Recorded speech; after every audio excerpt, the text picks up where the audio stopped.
All right, so I decided to record a video here, and I'm going to show how to organize your Google Chrome tabs.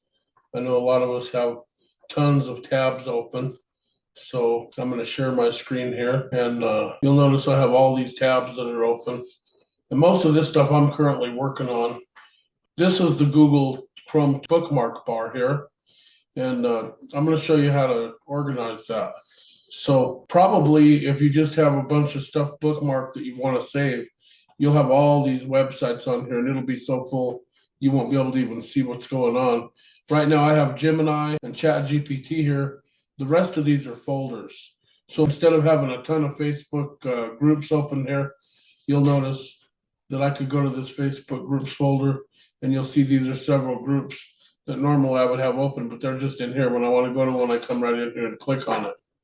So I'm going to show you where to find that. First, you have to have Chrome installed on your computer, obviously. And if you go here to these three dots and you go down to bookmarks and lists, you go up here, you'll see where mine says hide bookmark bar. If you don't have your bookmark bar showing, you'll need to click on this and it'll say show bookmark bar. Just like this says show all bookmarks. I don't have that showing, but go ahead and click that. It'll say show bookmark bar. If I click that, you notice my bar went away. I'm going to come back here. I'm going to go down to bookmarks. Now it says show the bar, and boom, there it is again. Now I'm going to go ahead and make a folder, and I'm going to call it, I'm going to right click on this bar at the blank space. I'm going to come down here to add folder, and I'm going to call this financial. And I'm going to go ahead and hit save. And now here's a website that I always go to. It's one of the banks that I use. It's Sunflower Bank. So I'm just going to open this Sunflower Bank tab. I'm going to click on the bookmark star, and it's going to be able to let me put it in a folder. And I'm going to go ahead. I could just put it on the bookmarks bar, and then it would be there by itself. But I'm going to put it in the folder that I just named financial.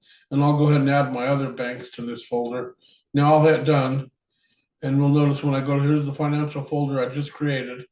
When I click on it, you'll see Sunflower Banks in there. Now I can close Sunflower Bank. It's no longer an open tab, but it's in the folder. And now when I need to go to that website, I can just go straight to the folder. So trying to help everybody get organized a little bit. I found this tip the other day, and I found it to be real handy. So hopefully you will too. And I guess we'll be in touch in the next video that I make one of these days. Have a good one.